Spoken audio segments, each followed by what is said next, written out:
Good evening and welcome to Athens City Council. It's Monday, November 2nd at 7 p.m. And tonight we are in regular session reading a series of ordinances. Our first item of business is to establish a quorum, and we do have all members present tonight with us. We next have the disposition of minutes for the regular session of council that was held on October 19th, 2015. Do we have a motion to approve the minutes? Second. Okay, we have a motion and a second for approval of the minutes. All those in favor signify by saying aye. Aye. All opposed, nay. The motion is carried. We'll now have communications from elected officials. City Council is in receipt of a notice from the Ohio Division of Liquor Control, and this is for the WHI Athens Management, LLC, operating at the Ohio University Inn. This is for a D5A permit, and it allows liquor on the premises, consumption of it, and also off premises until 2:30 in the morning. Are there any other communications from council members? Okay, we'll move on. Mayor? A couple things. On your agenda for November 16th, there'll be a public hearing. This has to do with the Garden Apartments. There's an entity that I guess is acquiring it. They have to put out a bond. They require a tax-exempt bond. They're coming out of Wisconsin. They need actually a public hearing from the legislative body, local government, as well as a approval of that. The last missive I got from them, I think you got as well, Lisa, was that they will have somebody representing them and to explain it. This is required for the IRS to give them a tax-exempt bond for this. And this is low and moderate income housing, I believe. I don't know much about it, except that, again, it's an entity outside. The other one is, of course, is I was approached by some of the members of the League of Women Voters. They have been doing, I guess, a homeless veteran study, or they've completed that, and they would like to have a town hall meeting to address that, at least speak to the findings. They want to have that on Veterans Day. I don't know the time offhand, but that will be coming out at 11:11 again at the community center, I believe. And I believe it's at 6:15. What? 6:15. 6:15. Okay. You, as a league member, you should know better than I, right? Okay. 6:15. And last, I'd like to thank everybody who worked for Halloween. Halloween is always a lot of work, a lot of effort to make it safe. It turned out pretty well, I believe. So therefore, I'd like to thank all the staff, all the visiting extra police officers, reserve officers, auxiliary, mounted that came into the town to actually make it work for everybody. And that's all I have. Okay. Auditor Hackby, do you have a report? I do, if you don't mind. I'm just here to state some concerns I have regarding the vacation ordinance as presented on the agenda tonight, to follow up from our discussion of last week. Under our auditor's recommendations that we put out over a week ago, employees will continue to accrue vacation up to 3 times their annual accrual rate. For all employees who reach their limit of 3 times their annual rate, accruals will stop until they are under the limit, which is actually in the ordinance under one section. This is still a substantial amount of paid vacation accumulation when you consider that sick leave has no limit of accumulation. Also, employees with excess are being given time to use the excess. It is not being taken away, which was never our intent to begin with. The suggested 5 years will cost the city more money, and there hasn't been any credible information that doing it in less time will put a strain on city services. In 2 years, if an employee takes just 1 day a week, as suggested by the Service Safety Director last week, they will be able to use 104 days of vacation. Section G of the ordinance is confusing and needs to be revised. 3 people in my office read this morning and had different interpretations. There's no way for us to enforce or implement the ordinance because it has conflicting language. I'm not sure what the better wording would be. I have an idea, but it takes, maybe somebody talking to my office. The ordinance should not and does not need to be adopted with an emergency clause or even as a separate ordinance rather than part of the non-union fringe benefits package. If the effective date of the cutoff for vacation accruals is a problem, those dates can be changed. We added the actual dates to clarify, but if we had not addressed that and just said effective January 1st, that's what would have happened. We would have applied the new rules with the first pay in January, although that pay is actually payment for the reporting period, a reporting period in December. But that can all be changed, but again, that's not been addressed to us directly. Last week, the mayor threatened to veto this ordinance and the new tax code if he doesn't like the wording of the vacation accrual ordinance. I'm asking that you wait and pass the tax ordinance before the vacation changes so as not to jeopardize the passage of such critical legislation for the city. Thank you. Thank you. And Law Director Eliason, do you have any communications? Okay. Thank you. We'll now move to ordinances for second reading. Ordinance 9215 is an ordinance granting a revocable license to Aaron Bickle, the owner at 91.5 Columbus Road, to allow a sign that encroaches on the city right-of-way. And this is introduced by Councilmember Fall. Ordinance 9815 is an ordinance granting a variance from the Athens City subdivision regulations for property located on Columbus Road, owned by Sean Jones, to allow a lot split. This is introduced by Councilmember Fall.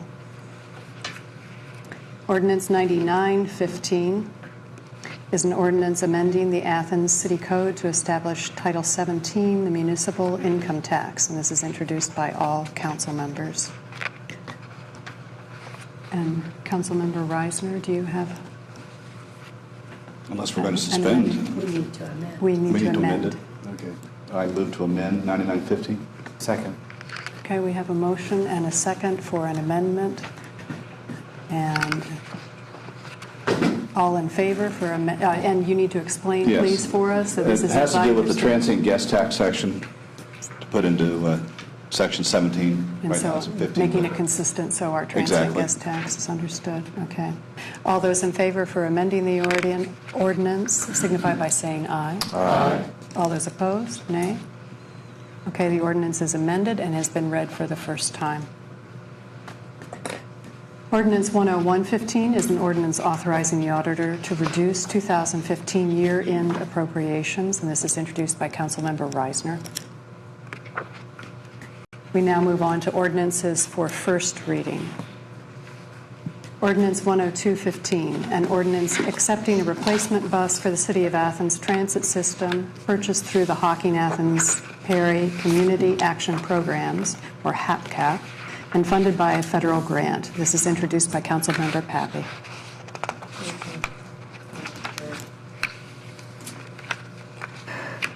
This moves forward our need to accept a replacement bus, and we appropriated funds. HAPCAP is the person or the group that manages this for the city, and this ordinance basically authorizes her to accept the new bus when it comes in. Okay. And this is a cost that's 100% of the cost, correct, for the local bus? 100%. I believe it was $90,000. $132,000. No, this is, it says at 90,000. $90,000. So it's reduced than what we had before. Okay. Okay, thank you.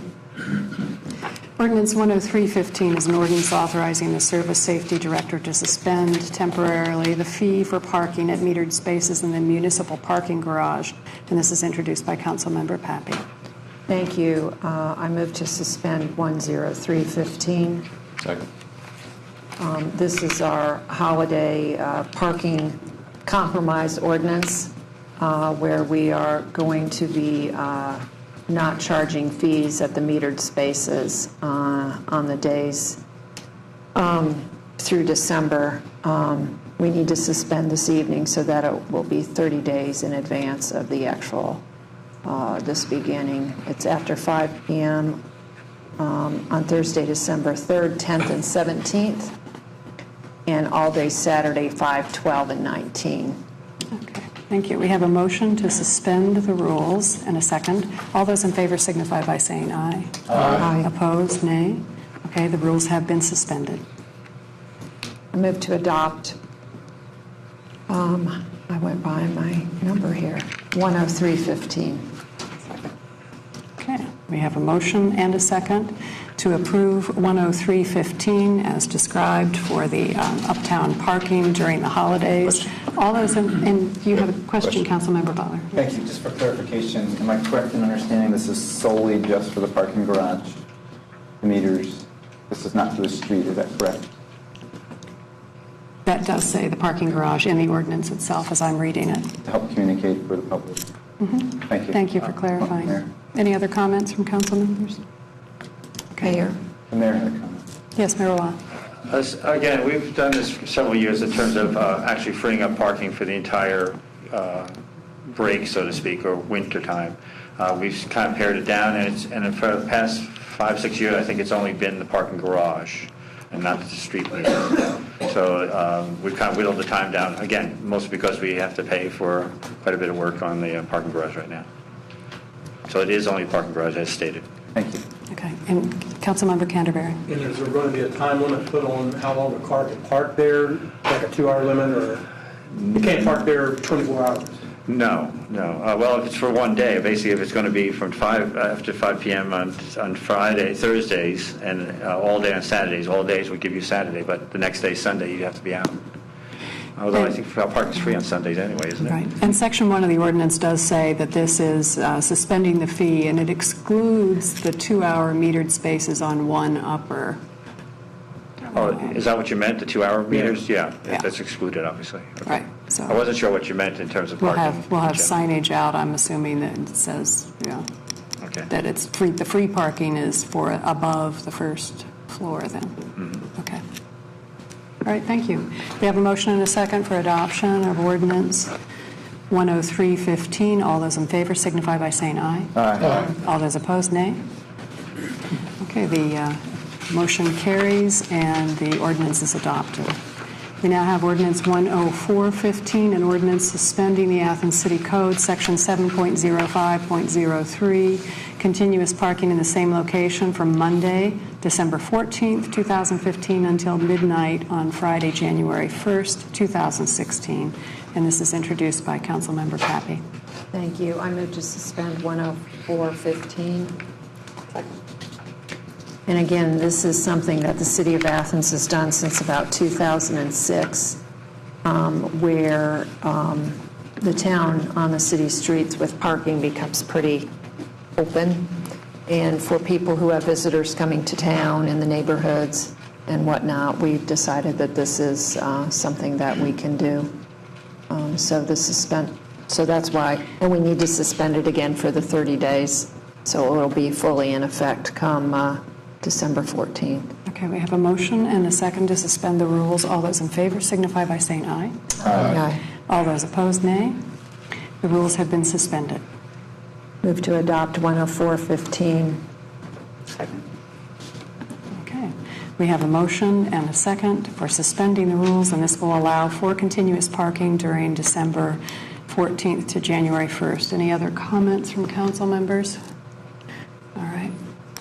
All those in favor signify by saying aye. Aye. All those opposed, nay. The motion carries and the ordinance is approved. Ordinance 10515 is an ordinance amending Ordinance 9015, granting a revocable license to the owner of 108 Sunnyside Drive to allow a fence on the city right-of-way. And this is introduced by Councilmember Fall. Thank you. As it says, this is amending an ordinance that we recently passed because of some bookkeeping and such due to a change in the owner. So instead of Wilson Deaton, it's now Xing Kai Zhang as the owner. It's the new reason why to amend. Thank you. We now have ordinance 10615, an ordinance amending the 2015 appropriation ordinance, and this is introduced by Councilmember Reisner. I think I will make a motion to suspend the rules for 10615. The reason for the suspension is that there are several items here for appropriations, and we have $18,000 to the general fund for the cemetery paving. It's been done. It's done. It's been paid, and now we need money to cover it. So I think we need to pass this tonight. Okay. We have a motion, and we did have a second, I think, voting to suspend. All those in favor signify by saying aye.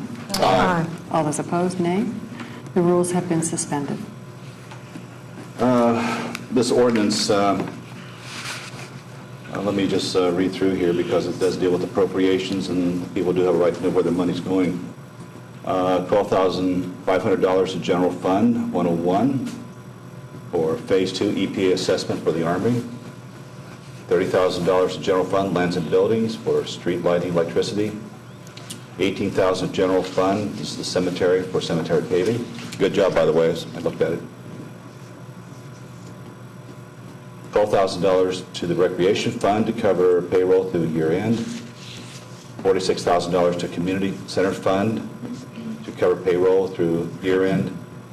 $30,000 to sewer fund for planned electricity and sludge hauling. $20,000 to internal service fund to cover payroll through year end, increase the total appropriations for said amount. Section 2 further amends to decrease the following appropriations. Transportation Fund 214, $132,000, and Law Enforcement Trust Fund 293, $7,600, and then decrease the total appropriation by said amount. So I make a motion to adopt. Second. 106-15. Okay, we have a motion and a second for adoption of ordinance 106-15. All those in favor signify by saying aye. Aye. All those opposed, nay. The motion carries and the ordinance is adopted. We now have ordinance 107-15, an ordinance amending section 4, vacations, of ordinance 122-14, the non-union personnel fringe benefits package, and declaring an emergency. This is introduced by Councilmember Reisner, and I believe we also may have an audience member who wants to offer a comment. Maybe even too. several. This we discussed in detail at our last committee meeting night for finance and personnel. I think we spent well over an hour discussing, listening to stakeholders, some council members, the administration, various elected officials and employees and their legal representatives.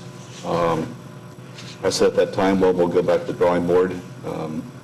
Several of us did during the following week. We come up with what we thought would cover the issue. Seemed some concern here from the auditor's office. So is there anyone on council who would like to ask any questions, or law director, administration, other stakeholders? They care to speak?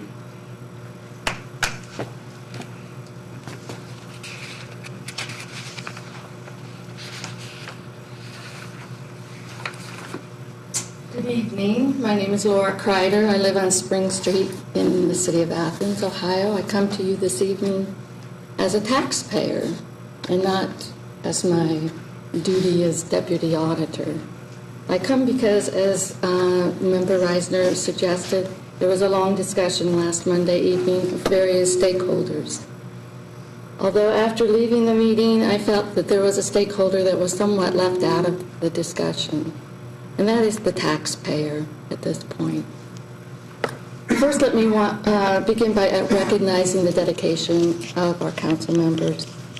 Although your pay is part-time, your job is more than full-time, and I appreciate your service to the city. Also want to acknowledge and recognize the hard work of our city employees.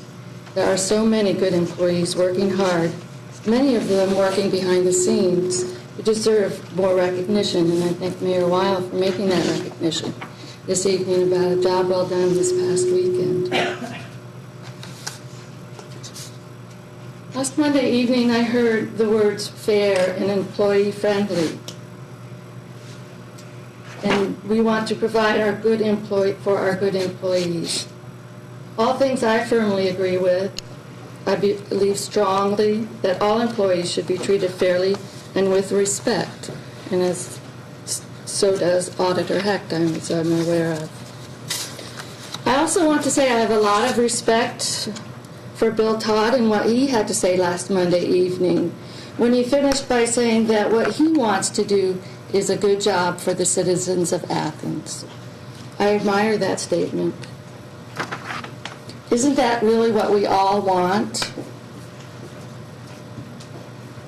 Isn't it really the citizens who pay our salaries?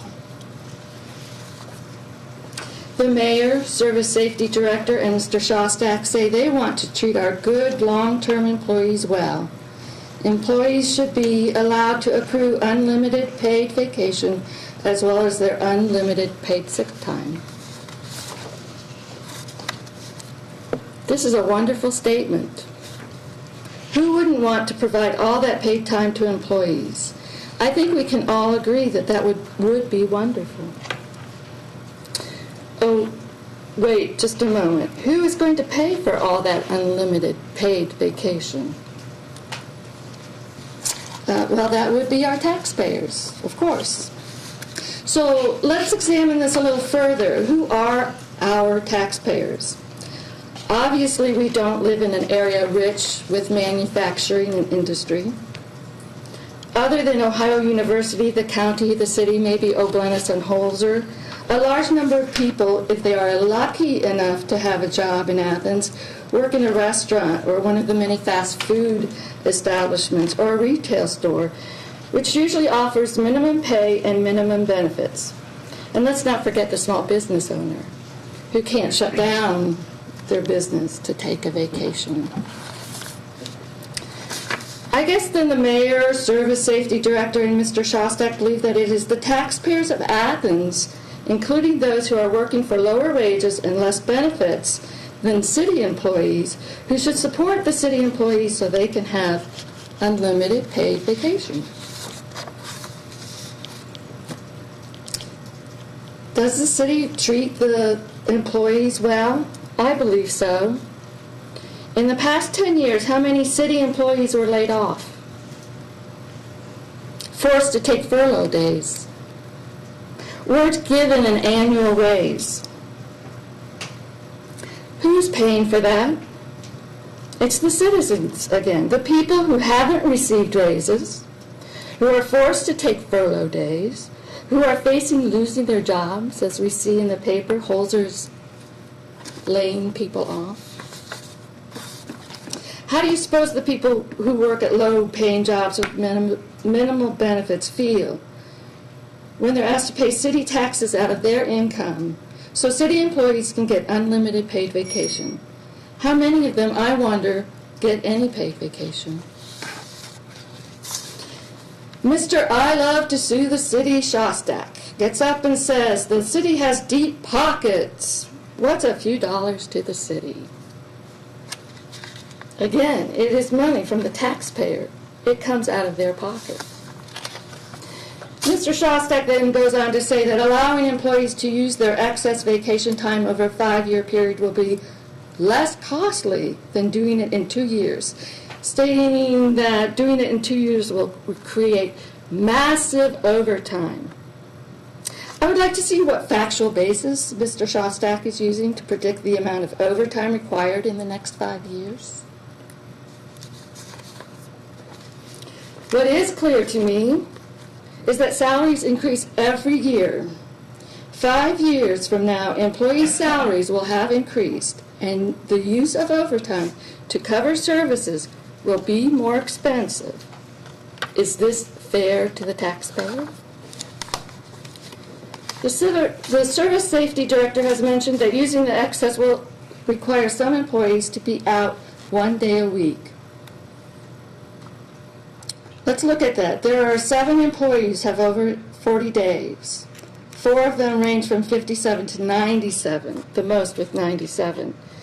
If an employee were to take 1 day a week, that would result in a decrease of 104 days over 2 years. Actually, additionally, each employee is required to take 1 week of consecutive days of vacation. That's another 10 days over 2 years. Far surpasses the 97 days that the person with the most vacation has. Is 1 day a week really not something the city can manage?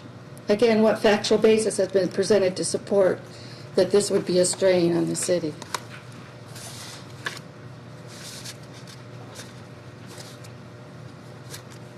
I would love to give every employee all the time they want.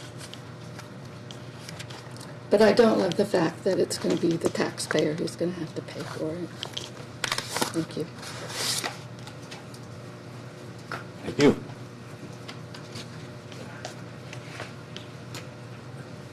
Any other comments out there? Madam President? I do have a question and I think this stems from last week's comments, Auditor Hecht, about 2 clauses that are in conflict within the ordinance. Can you speak to that for us again, please? Because I've checked my notes from what I took last week, and I do not have that information.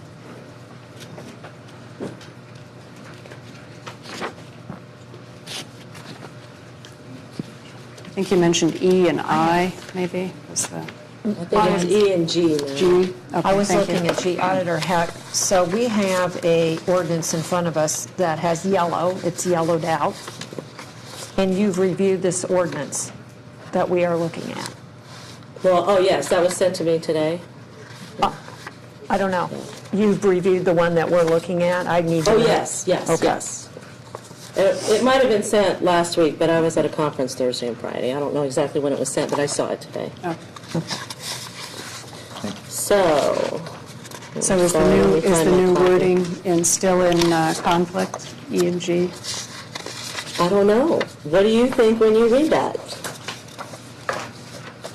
E says, effective the first pay period, which should just be pay. There were some changes we recommended that didn't make it to the newer one, but the first pay I or think pay most of your date. changes are in here, but almost everything that's in this no. document, well, I mean, the tables, the various sections here. I remember my original draft doesn't look anything like this. No, but there's a Almost all fair this- amount of our stuff that got left out. And a But, fair amount of stuff that Yeah. got put in there, too. well, Okay. yes. First pay period is pay period. It should have been pay, because I think we changed that, but employees shall only be permitted to accrue and carry over vacation credits up to 3 times their earned annual length of service as defined in Section 4A, which is on the chart. Any excess carryover of the 3-year accrual will be forfeited with no compensation from the city. So that sounds to me like we go in and cut that off. And if somebody goes over their 3 years, it won't show up in our system and it won't show up on their pay stub. Am I correct? Is that the intent? People will no longer be allowed to accrue more than 3 years. Within a year. They're still going to get their, they still get their vacation as according to, let's see, table section 4A. Okay, if I have 25 years of continuous service, I get 5 weeks. Right. Okay? If I'm at the 3-year limit right today, okay, carry over the next year, I still get 5 weeks, correct? I mean, that's there. That's Oh, yeah, you'll get 5 weeks the Right. next year. Uh-huh. But, yeah, it doesn't work that way in our system. I don't know how to implement that. That's the whole issue. Then we go to G. It's a software issue? Well, it's not really an issue, because you know what, I don't think anybody else allows this. You either have your 3 years, once you reach that 3 years limit, then you're done accruing. To me, that's what that says. You don't get 5 weeks added on the next year. You have to use, to get your 5 weeks, the thing is you don't get your 5 weeks all at once. You get, a day, 6 hours, 8 hours, whatever, each pay period. I think the most is maybe 2 days, 4 days a month, but that's really high. It's more like a day and a half a month. Okay. So you don't get it all in the beginning. So the problem is, if you are right at 3 years at the end of the year, as soon as you get that next pay period, you're over, and you don't get it.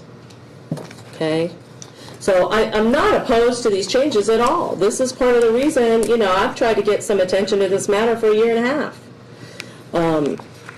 But I don't think this is right, because this is not anything that we can enforce or really even interpret, because then you turn around in G, and it says, employees with excess hours at the end of the last pay in December 2015, subject to sections E and F, which just tells what their limit is, will continue to accrue annual vacation credits throughout the 5-year period. The only way, according to E, they can add any on is if they've used up all those extra days. Right. So this, to me, just needs a lot of work. Are you saying it's not clear enough, Auditor? Well, it contradicts the other section. This says you can't get any more, and this one says you can. Right. So, that's, like I said, I'm happy to make some changes, but this is contradictory. And it's not just a software system. Maybe somebody can go ahead and track that separately, but the way it's written, I think it contradicts it. I said that last week.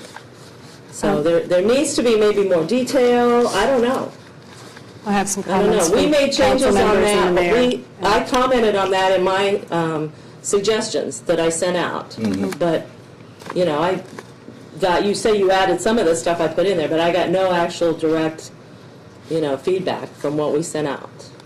We've got comments from council members, and perhaps we can ask the law director also. But Councilmember Patterson, did you have a?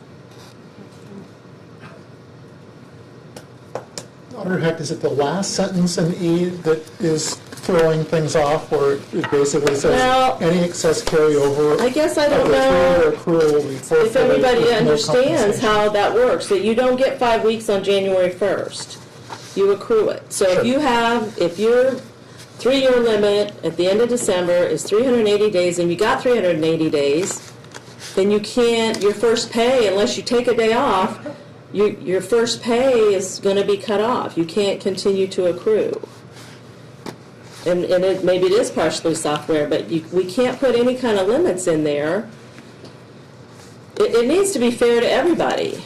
I mean, I don't know what the intention of this is. The people who aren't over their limits, we're going to stop letting them accrue more, but the people who are over and need to be given time to use their time get to continue to accrue. Let's I see if there's some other comments that might help clarify. Mayor Weil, did you have any? Actually, we were discussing workers' comp last week, a couple weeks ago. Well, I understand how that works is what's going to happen. We're going to pay a lump sum at workers' comp. If we don't use it all, they'll have a true-up at the end of the year, at the end of a certain period. When I read this, I look very similar to what I worked when I worked at the university. University has 32 days max, okay? And if you have over 32 days at the end of fiscal year, which is June 30th, I believe, you lose it. You acquire 22 per year. So in other words, I could acquire, let's see, I have 32 going in. I could acquire almost another 22 before I would lose them. So therefore, the true up is at, for the university on a fiscal year is June 30th. If I have any excess of 32 days, I lose those days. If I read Section E and Section G, it looks like to me G is the true up at the end of the year, and E is the section where you would lose any excess. In other words, you'd be acquiring it all year long. But if you come to the 26 pay period that you have excess of the 3 years, you would lose that. And we're talking about the subset of those who are not in excess right now. Right. The other section we're trying to do is bleed off those extra vacation days that they earned. Right. But did not take. They earned but not take. Right. Everything I've heard so far as a statement is an excellent reason why I should veto Chapter 17. We gave 2% raises to everybody last year, except for some offices, of course. But at the same time, the philosophy I've always been hearing with the non-union is how do we pare down the benefits? We're in a mode where it's like we're going to give less to everybody all the time. You know, the last time I saw anything close to this was the Hendrick administration, and then during the Hendrick administration, which I really wasn't paying attention. I was just going into politics at that time, paying attention. I heard it's not my job description. So I heard poor performance because suddenly I don't know, the spirit of the worker was gone pretty much at that point, I believe. So these are the issues I look at. This is trying to give somebody, these people have earned this. The fact they didn't take it, well, I guess they're going to lose it, if that's the way you want to structure it. The way I look at the two E and G, one is a true-up, end of the year true-up. The other one is where you lose it after the true-up. I mean, if you haven't looked at it during the year and you said, you know, and these are for the ones who are actually at the 3-year. In other words, do you stop accruing at 3 years? At that point, you just stop? You know, if I have 3 years in January, do I not give the next pay period, I don't get anything? Can I actually acquire that for the next year and then spend it down before the last paycheck? I don't know. You know, And nuts and bolts. Councilmember Canterbury, did you have a comment? Yeah, I guess I do. One of the many hats I wore in my previous job was that I was like the HR director also. And I was kind of surprised when I noticed people was over on their limits. We never had that problem. And then as far as the accrual rates went, and Officer Heck was right, that you don't get your vacation all at one time in the first year. Mm-hmm. It builds up over that year, so whoever has the 7.7 years, so you build that up. And we had a lot of employees that was in that same factor that they had that was right at their limit always. And they would always have to take a vacation day every week. Every pay period they would take, or not every week, but every pay period, they would take a vacation day. So that, and we were the same way. If you went over that 3-year limit, you lost it. Because I was one of them people that did lose it. Because I was always over anyway.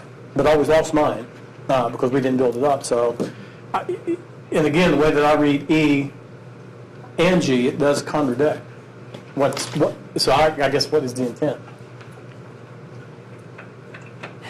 Director Eliason, good evening. Well, maybe Council Supervisor can explain how this would be implemented. Maybe that will help. In what sense? You mean after we pass? Like E, for instance, E. I'm not That's quite- the current vacation. Yes. Accruing it up to 3 years, is that correct? Yes, right now. Okay. And so it would be a time management issue For the employee. For the for the employee, employee of managing what they had accrued up to the 3 years and then managing the overage that they have, that they're going to be able to take 20% a year. that's right. But it So puts, practically, but it puts how the would that burden work? up on the employee in that case. You know, what you're going to have is the employee would have to be looking at their pay stub very closely, every pay period, and saying, where do I stand there? If we're not going to do that, generate a report to the employee and say, this is where you stand, then of course it falls back on the employee to know where they themselves stand. But where's the check and balance? Who's checking that? So we don't end up in this situation again. So is that not on, excuse me, Councilmember is that not Canterbury. on the pay stub when they get it, that their vacation time is there, that they know? Not on That's mine. where ours was right on there. We knew. I mean, it was there. This is how much time you have, not just right now, but for the whole time. If you're at your 15 weeks, it's there. It shows it, and you couldn't go over it. So our auditor is our check and balance, and has concerns with the fact that they can't figure out how to track that, or whether it's, you asked whether it's a software issue or what the issue is, but she said that would be difficult, if I understood that correctly. Mr. Canterbury? And one more thing, last comment. It was already done, so an employee has been allowed to do this. So, I mean, it's not right now to take that away from them. So, I think that we should still have the opportunity that they was allowed to do it, so they should be allowed to use that time over that limit that they've already used. The 7 employees. Yes, the certain employees right now. Well, let me make one thing clear about this. This is a first reading. I'm not moving to suspend it. There's no emergency. This is a first reading. We're introducing an ordinance. That gives us 2 other readings to make amendments or come back and revisit the issue, but I really would like to get the ball rolling. I mean, So it sounds like there might be We're in November, need to resolve that last sentence in E with G to figure out if there is a way for the city to assist, as we're saying, with a check and balance on monitoring when someone approaches the 3-year limit, and whether the next accumulation beginning the next fiscal year begins to push them over the limit, then they wouldn't be able to accrue. Correct. Okay, do we have any other comments?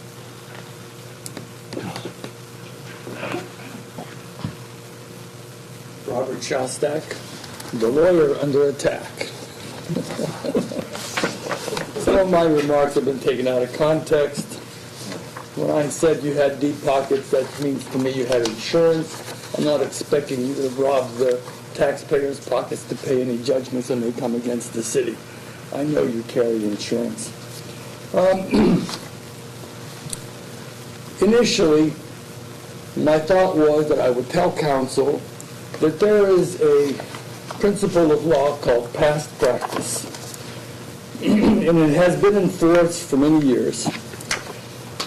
The Federal Labor Relations Authority issued a ruling quite some time ago in which they defined the matter as follows. Any matter affecting conditions of employment that has been consistently exercised for an extended period of time and followed by both parties, or followed by one party and not challenged by the other for an extended or substantially long period of time. Such past practice may be given equal or greater weight by the FLRA than the language of the actual agreement or memorandum of understanding. There is a case, I'll give it to Ms. Eliason later, which adopts that same standard for Ohio. Now, why am I reading this to you? Because if you want to know the truth of the matter, this council could be forced to tell those people who have accumulated this time and are currently employed by the city that until they die, retire, or quit, you have to maintain that practice because that's a condition of their employment. Mr. Cantor asked me to not be so harsh with the city. So the 5 years, to me, was a decent compromise. So that's what you're facing here, council members. Do the right thing. Stick with the 5 years. With regard to the ambiguity in the language, I can understand what the auditor is saying. I really can. He seems to say any employee employed by the city in 2016, January 1, shall be permitted to accrue and carry over vacation up to 3 times the earned annual length. Any excess will be forfeited. Well, if that employee accumulates that vacation and already has the 3 years in the bank, they should be allowed to use it. You can't take it away from them. They earned it, they get to burn it. That's the difficulty when you have an accrual basis. So what you need to do is you need to define the 2 categories of employees that you're going to have. January 1, 2016. You're going to have a category of employees who have built up more than their 3 years. You can call those employees anything you wish. You just need to define it. Those are the employees that are subject to G. They've got to burn this time up. E applies to everybody, including the G employees. So with that clarification, a definition I'm sure would do it, you'll solve your problem.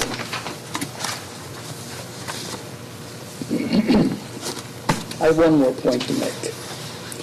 This landed in my lap in August. It landed in the auditor's lap 13 years ago. Did she make an issue of it 13 years ago? Why did she wait until a year and a half ago and then slap it into your lap? So if they're going to throw mud, let's take a look at it. Any questions? Thank you. You're welcome. Thanks for everyone's comments. I think we're now ready to move on to a one-reading resolution. This is R 1315, a resolution in support of the Athens Foundation Task Force's recommendation to facilitate an assessment process of the Athens Community Center campus to serve as the future site of the Athens Farmers Market. This is introduced by all council members, and I believe Councilmember Patterson is going to speak to this. Thank you, Madam President. Aside from having the longest resolution title, I do need to confer with our clerk of council in that there is a slight amendment to one line where some couple words were left out. It's the fourth whereas, which reads, the Athens Foundation Task Force on the future of the Farmers Market, AFM, met with the AFM, which is what's missing. Otherwise, it doesn't make sense. So it's 4 words missing. So with an amendment, do we go forward with the reading or? Okay, thank you. That's what I needed. I'd like to, I'll read this after I make the motion, so therefore I'd like to make a motion to adopt resolution. Amend it first. Oh, amend, I'm sorry. First. Thank you. To amend resolution 13-15. Second. Thank you. Again, it's to amend the fourth whereas in the resolution. So we have a motion and a second to amend Resolution 1315. All those in favor signify by saying aye. Aye. All opposed, nay. Okay, the resolution has been amended. Thank you very much. Now I'd like to make a motion to adopt Resolution 13-15. Second. Thank you. Let me go ahead and read the resolution in its entirety. It starts with, whereas the Athens Farmers Market, parentheses AFM, is the foundation for continued food success and food identity in our region, and whereas in 2012, AFM came before Athens City Council asking for assistance due to high rent, restricted hours, and health department regulations that cannot adequately be met. And whereas in 2014, the Athens Foundation Task Force on the future of the Athens Farmers Market hosted a community engagement forum creating a stakeholders task force and met with key stakeholders to evaluate available real estate, parentheses 14 sites, and to determine the most feasible option for a permanent market. And whereas the Athens Foundation Task Force on the future of the Athens Farmers Market met with the Athens Farmers Market vendors on September 8th, the vendors on the work that the task force, of the task force, and specifically seek the vendors' endorsement of the task force's recommendation for a future site of the Athens Farmers Market at the 7-acre parcel owned by the city of Athens, and is currently used as a dog park, to which the Athens Farmers Market voted Another word.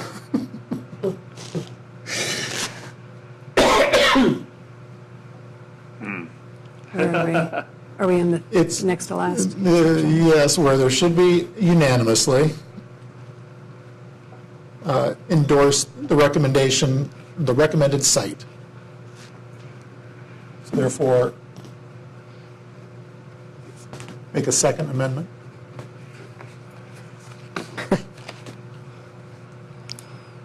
I would like to make a motion to amend to include unanimous. Second. We have a motion and a second to amend the ordinance, adding the word unanimously. But you don't need to read it. Thank you. But can we get a vote on that? We need to, Yes, we do. we need All those in favor signify by saying aye. Aye. All those opposed, nay. The resolution has been amended. Thank you, Madam President and Council. Let me continue on. Whereas the Athens City Code 11.04.19, Athens Farmers Market, states that the City of Athens will set aside a portion of the East State Street Recreation Center for the express purpose of maintaining an area for persons to sell agricultural products grown by themselves, and that the city shall charter the Athens Farmers Market Association as caretakers and regulator of the area, henceforth known as the Farmers Market, and its association shall be held accountable to the city to fairly and honestly administer the farmers market. And whereas Athens Farmers Market will be the anchor tenant in the city-owned property, with the other uses available during the non-farmers market hours, and the dog park would be relocated to a suitable location. Now, therefore, let it be resolved, or be it resolved by the council of the city of Athens, Athens County, Ohio, that the city of Athens hereby supports the Athens Foundation Task Force on the future of the Athens Farmers Market, continued work with the Athens Farmers Market and the city of Athens to facilitate an assessment process for the Athens Community Center campus, parentheses, dog park, that is inclusive, collaborative, and builds on the previously conducted work. And that the Athens Foundation Task Force on the future of the Athens Farmers Market provide Athens City Council monthly updates on the Athens Community Center campus assessment. Section 2, this resolution shall be in full force and effect at the earliest moment permitted by law upon the passage of this and approved by the mayor. Yes, we have a few comments. One Councilmember question. Pappan. Just wondering if what we're basically voting on is for the assessment process and everything that entails. It's a show of support for the assessment process, as well as a monthly update from the Athens Foundation's task force on. Okay, thank you. And Councilmember Reisner. Are we being asked to appropriate any funds to fund this study? We are not. So nothing's coming out of the city coffers from here? With the mayor's approval, having the city engineer, looking into the traffic patterns and whatnot. So I guess in one way it would be an in-kind to have his time and hours to look at that, as well as the city planner. Mayor Well. The planner has been involved at the inception because it is a planning activity. The Public Works Director has pointed out that, he expects the Farmers Market Association to actually fund some of this, but really, he's actually trying to roll this into the project, which covers that whole swath of East State Street and 33. Mm-hmm. You can't look at one separately without looking at the other. There would be required a traffic study, but just because of the amount of traffic that we would expect in both on East State Street and coming from the Farmers Market. Right. We've had to do that, organizations have had to do that for the hotels that have gone in recently. So the assumption is that it'd be on their dollar, but really it has to be rolled into what we're working on so that it's not a silo unto itself. Right. Okay. That's the expectation. And again, to get back to your question about finance, there's no appropriations in this. That's not the intent, nor ever was it. It is to allow the Athens Foundation to continue looking into the possibility of it being located at the community center campus. General resolution of support. Yes, Councilmember Canterbury. And again, I want to reiterate the fact that when we was originally stationed at that facility, which was the Athens County Engineers Department, then previous Mayor Rick Abel, when the East State Street widening project happened and took place, the study that was done at that time, there was no traffic like we have right now. And you can go down there anytime, starting at around noon till almost thereafter till 6 or 7 o'clock. And I mean, the traffic is really bad. So I can only assume that one of the members that was on the task force, when they supposedly did their study on the traffic, either that person was in error at the time we did our study because they done it for us at that time, and it was only allowed at this point. We could only have this much traffic coming out at that light. So I can only assume that there's going to be so much traffic coming out now.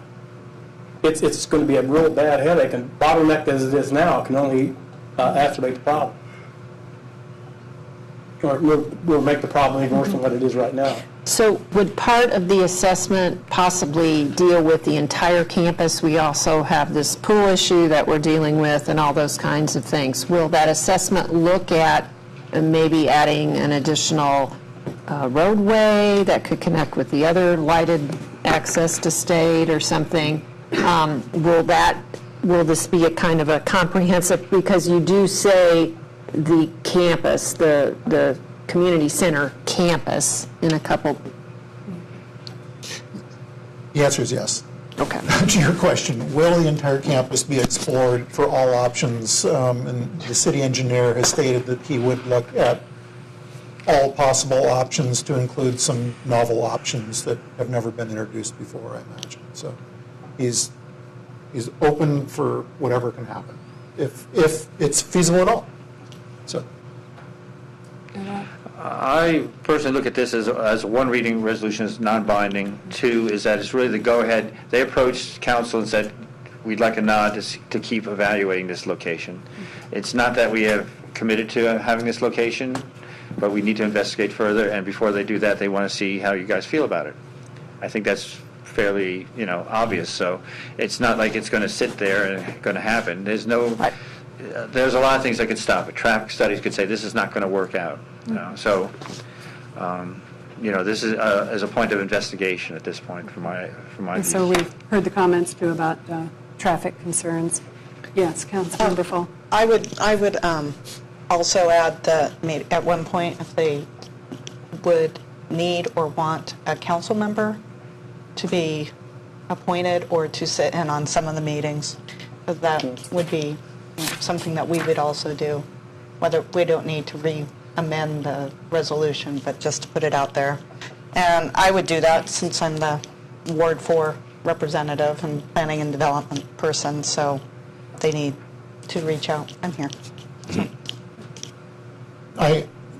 Yes, to pass the baton would be great, especially in the near future, as I have been working on the stakeholder group for a year.